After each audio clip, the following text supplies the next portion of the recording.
Assalamualaikum warahmatullahi wabarakatuh. Halo teman-teman, kenalin nama aku Maria Putri. Aku dari Universitas Unsur Surabaya, semester 2, program studi sosiologi. Nah, kali ini kita akan belajar mata kuliah statistika dengan menggunakan software aplikasi IBM SPSS. Maka di sini aku akan bagiin tips dan bagaimana cara pengoperasian aplikasinya. Maka simak dan stay tune di video ini. Oke, teman-teman. Jadi kita masuk pada tutorial yang pertama, yaitu tabel 2 arah. Jadi di sini sudah tersedia data mengenai informasi yang akan kita buat tabel. Yang pertama adalah terkait gender, ini perempuan atau laki-laki, kota, pendidikan, dan pekerjaan. Nah, sebelum kita membuat tabel 2 arah, kita harus tahu apa itu tabel 2 arah dalam statistika ya tentunya. Jadi, tabel 2 arah adalah untuk menampilkan frekuensi dua kategori yang berbeda yang dikumpulkan dari satu kriteria seperti itu. Nah, fungsinya itu apa? Fungsinya untuk mengatur dan menginterpretasikan irisan dua variabel, menunjukkan hubungan, memberikan kemudahan dalam membaca data, dan memberikan akuman berupa angka secara tersusun dan sistematis seperti itu. Nah, langkah yang pertama, kita pergi ke menu taskbar yang ini analyze ya. Nah, kita cari deskriptif statistik. Nah, setelah kita klik, maka kita cari yang course tab. Nah, di sini kan sudah tersedia kan, ada rows dan kolom. Jadi rows itu bagian sini ya, untuk kolom yang akan kita buat tabel seperti itu. Untuk rows-nya kita isi pekerjaan wali. Nah, kita masukkan ya. Untuk kolom kita isi pendidikan. Nah, tidak lupa kita pencet yang display cluster bar cards. Ini dibiarkan saja ya. Lalu kita pencet oke. Nah, di sini sudah ada ya. Ini adalah pekerjaan wali, pendidikan wali, consolation. Jadi di sini sudah dikelompokkan. Jadi pekerjaan wali wirausaha yang lulusan pendidikan sekolah dasar itu adalah 2 orang. Yang SMP tidak ada, yang SMA 3 orang, yang D3 1 orang, dan S1 tidak ada dengan total 6. Yang PNS, lulusan SD 1 orang, SMP tidak ada, SMA 1 orang, D3 2 orang, dan S1 2 orang dengan total 6, dan selanjutnya. Lalu pada bar charts kita lihat, nah ini tabung-tabung ini mewakili pendidikan wali. Warna biru adalah pendidikan SD, warna merah adalah pendidikan SMP, warna hijau pendidikan SMA, warna orange pendidikan D3, dan kuning S1. Mari kita lihat di bagian wirausaha. Jadi di bagian wirausaha yang paling menonjol atau yang paling banyak didominasi oleh warna hijau, yaitu wali yang lulusan SMA. Nah, di PNS setara antara yang orange dan yang kuning, yaitu D3 dan S1. Dan yang swasta yang paling menonjol adalah yang hijau, yaitu pendidikan SMA. Yang BUMN setara D3 dan S1. Seperti itu. Oke, selanjutnya kita akan membuat diagram batang simpel. Nah, tadi kita kan udah membuat tabel 2 arah ya, menggunakan analis. Jadi untuk membuat diagram batang, kita menggunakan grips. Nah, sebelumnya diagram batang dibagi menjadi 3. Diagram simpel, cluster, dan stick. Oke, kita akan coba untuk membuat diagram batang. Maka pergi di ini menu grips, lalu legasi dialogs, lalu pilih yang bar, Nah, di sini kan udah yang aku sebutin tadi ya, ada 3, itu simple, closer, dan stick. Nah, kita pilih yang simple, lalu kita klik yang summarize for group of or case, lalu define. Nah, pada bagian ini untuk bar repression kita klik yang order static ya. Untuk apa? Untuk mengisi ini variabelnya.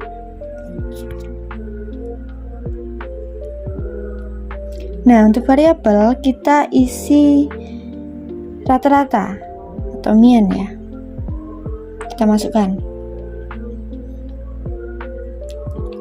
Untuk kategori aksesnya kita isi jenis kelamin.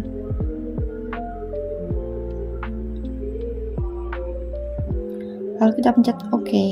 Nah, di sini diagram tabelnya kan sudah terbuat ya, laki-laki dan perempuan. Tetapi kita tidak tahu berapa persentasenya antara laki-laki dan perempuan, jumlahnya itu berapa, kan di sini belum terlihat. Maka caranya kita klik 2 kali. Nah, kita pergi ke menu elemen, lalu kita klik show data label. Nah, kita arahkan ke tengah ya. Nah, untuk rata-rata uang saku kita hilangkan, lalu kita naikkan presentasenya. Di sini kan kita kan belum tahu ya berapa persen antara laki-laki dan perempuan dalam tabel. Maka caranya kita klik appeal. Nah, oke.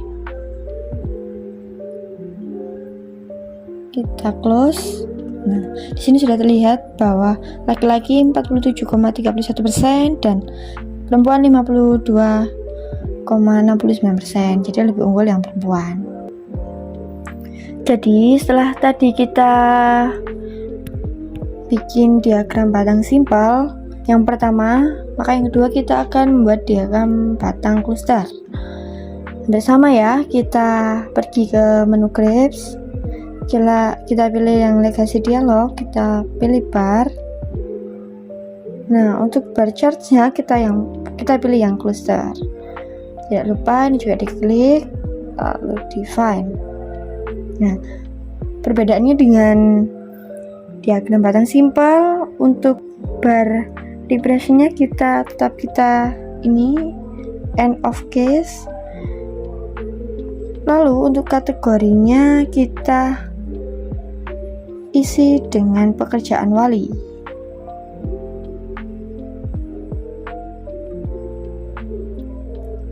Lalu untuk define clusternya kita pilih pendidikan wali. Lalu kita pencet OK.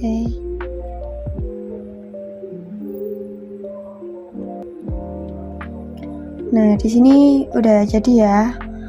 Untuk warna tadi sudah mewakili. Di sini untuk wirausaha di bagian paling terbanyak adalah yang hijau. Yang hijau adalah lulusan SMA. Dan untuk yang PNS setara antara D3 dan S1. Dan untuk swasta yang paling terbanyak adalah pendidikan lulusan SMA. Untuk BUMN setara dari D3 dan S1. Yang ketiga, diagram batang stick. Sama saja ya seperti yang tutorial yang sebelumnya. Kita pergi ke grapes, legacy, lalu bar, kita pilih yang stick. Ini ya diklik juga ya. Define. Lalu untuk kategorinya kita masukkan pekerjaan wali.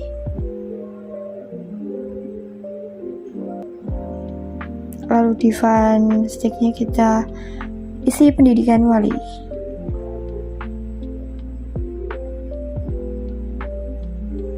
Lalu kita pencet OK. Nah, ini adalah diagram batang stick.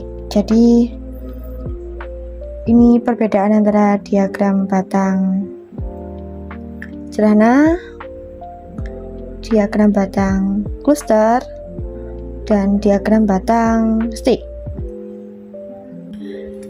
Selanjutnya kita akan membuat diagram lingkaran ya. Jadi mungkin sudah sering kita temui melihat data menggunakan diagram lingkaran. Untuk caranya hampir sama, kita pilih yang grips, lalu kita pilih legasi, kita pilih yang pie atau lingkaran. Selanjutnya kita klik define.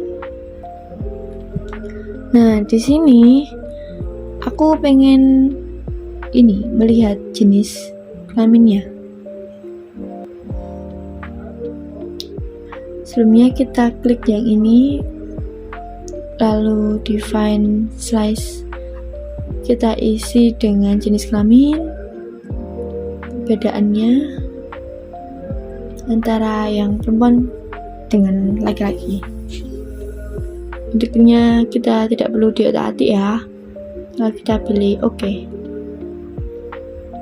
Nah, di sini kan sebenarnya sudah terlihat ya bahwasannya yang warna merah atau diwakili dengan perempuan ini lebih banyak daripada yang biru diwakili oleh laki-laki.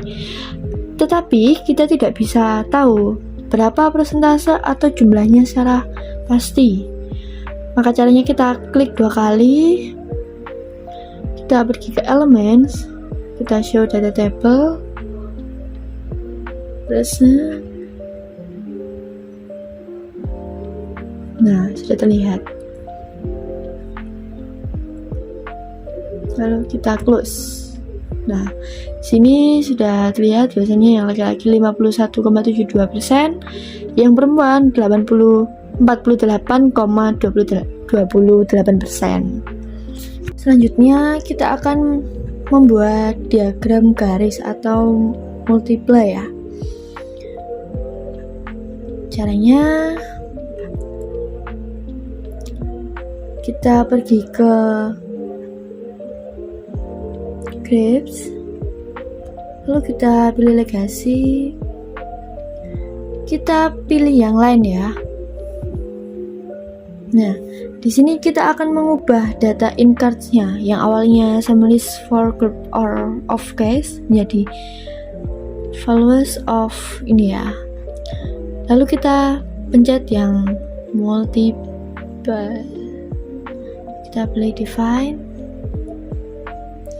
Nah, untuk kategorinya kita ubah menjadi variabel ya. Nah, untuk kita melihat atau mempresentasikan inflasi, kita perlu ada periodenya. Jadi kita masukkan periodenya. Untuk line representnya, jadi sebelum kita mempresentasikan pasti kita membutuhkan itu. Jadi saya ingin mempresentasikan inflasi dan IHK. Kita masukkan.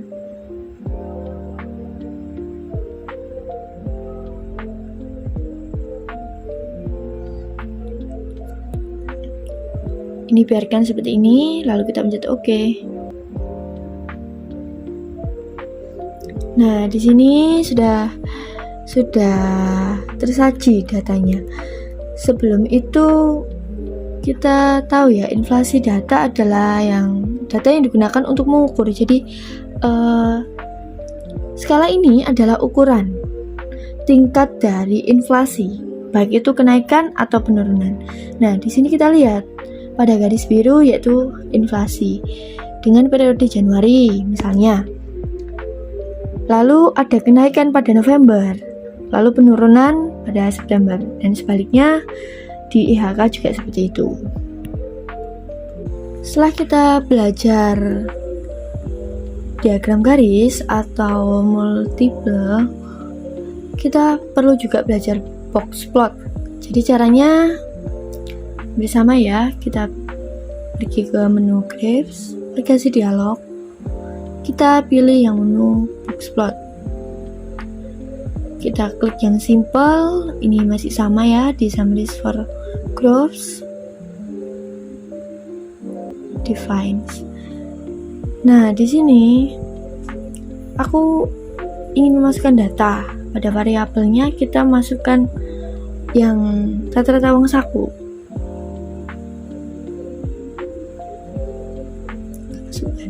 Untuk kategorinya, aku ingin memasukkan jenis kelamin. Untuk label case-nya, nama. Kita pencet OK.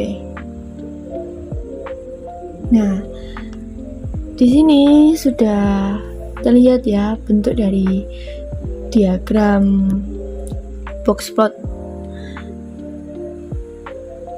Apa ini titik-titik di atasnya? Jadi cara membaca diagram box plot yaitu seperti ini, lingkaran-lingkaran di B dan K ini menunjukkan bahwasannya uang saku masih berada pada batas normal meskipun jaraknya ini jauh ya. Nah, F atau diwakili dengan bintang ini adalah bentuk penyebaran yang tidak normal. Mengapa dikatakan tidak normal? Karena dia 120.000 per hari,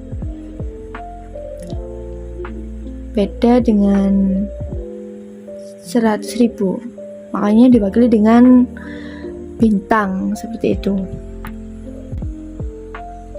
Setelah kita membuat block plot, selanjutnya kita akan membuat scatter plot. Caranya bersama ya. Kita pergi ke menu graphs, aplikasi, kita pilih yang ini, scatter plot. Kita klik yang simple, define.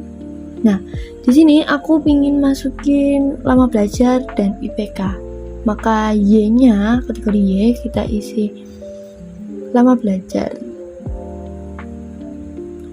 Untuk X-nya kita pilih IPK. Nah, kita pencet OK. Nah, di sini udah muncul ya scatter plotnya. Tetapi kita masih kesusahan untuk bacanya karena ini kayak membingungkan ya teman-teman, kayak titik-titik seperti itu. Maka caranya kita klik 2 kali, kita pergi ke elements, show data,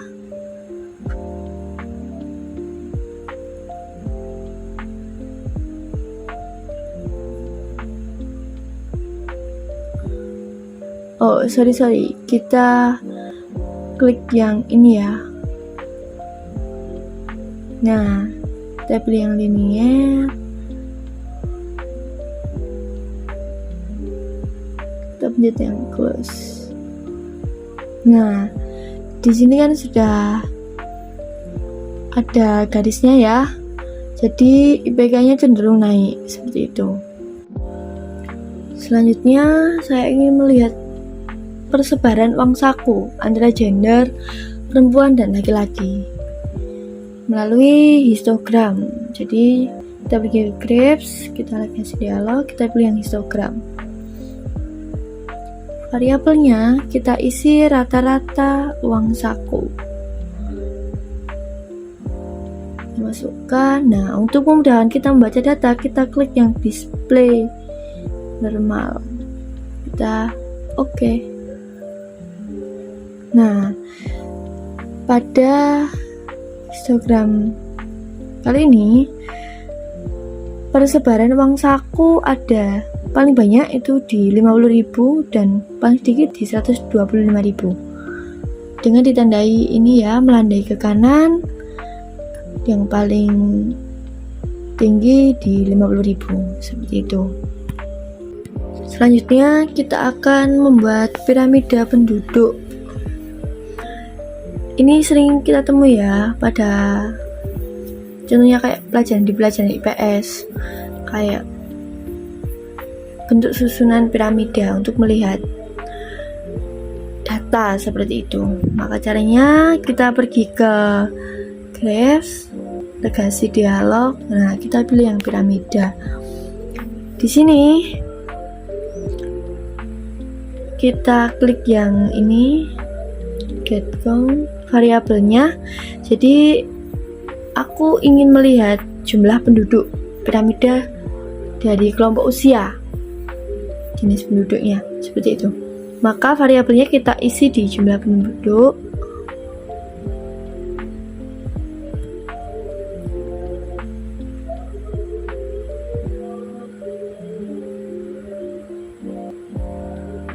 Sebentar, kita keluarkan dulu jumlah penduduk, kita masukkan, lalu kelompok usia,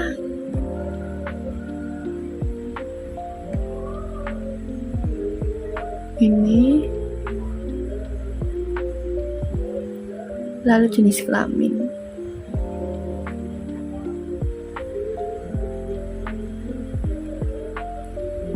Langsung kita klik OK. Nah, di sini ini adalah bentuk dari piramida penduduk. Ini diwakili oleh usia. Jadi yang paling mendominasi atau yang paling banyak adalah usia 10-14 tahun. Usia 5-9 tahun ini ya. Sedangkan jika kita lihat usia produktif manusia itu biasanya berada pada 15 tahun sampai 60 tahun. Jadi data ini bisa seperti kita lihat, apabila usia produktif 15 tahun sampai 16 tahun ini cenderung banyak, sedangkan lowongan pekerjaan sedikit, maka cukup suram ya kita perhatikan apabila terjadi seperti itu.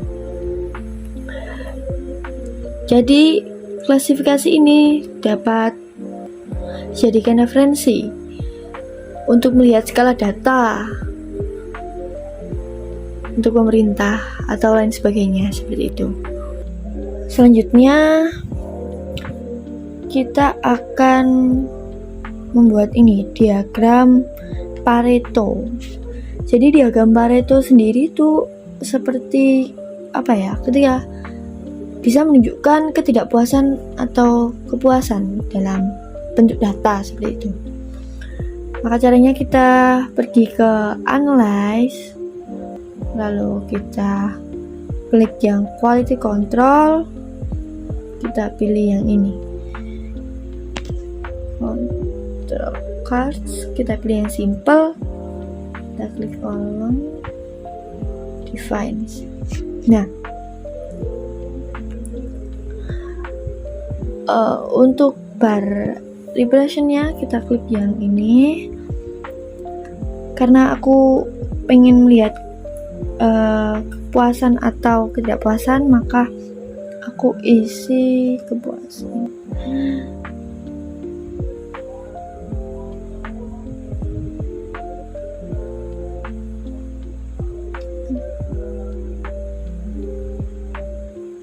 Lalu jumlah.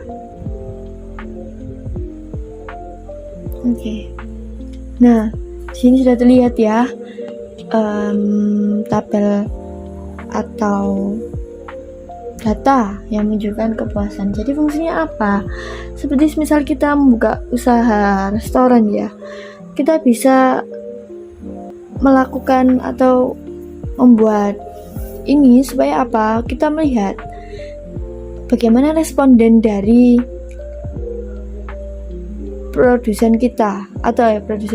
konsumen kita yang berkunjung di restoran.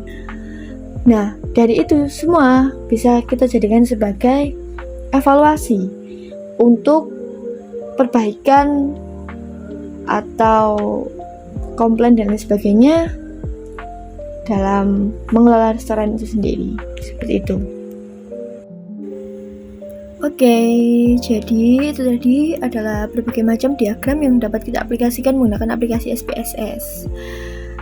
Terima kasih dan semoga bermanfaat. Wassalamualaikum warahmatullahi wabarakatuh.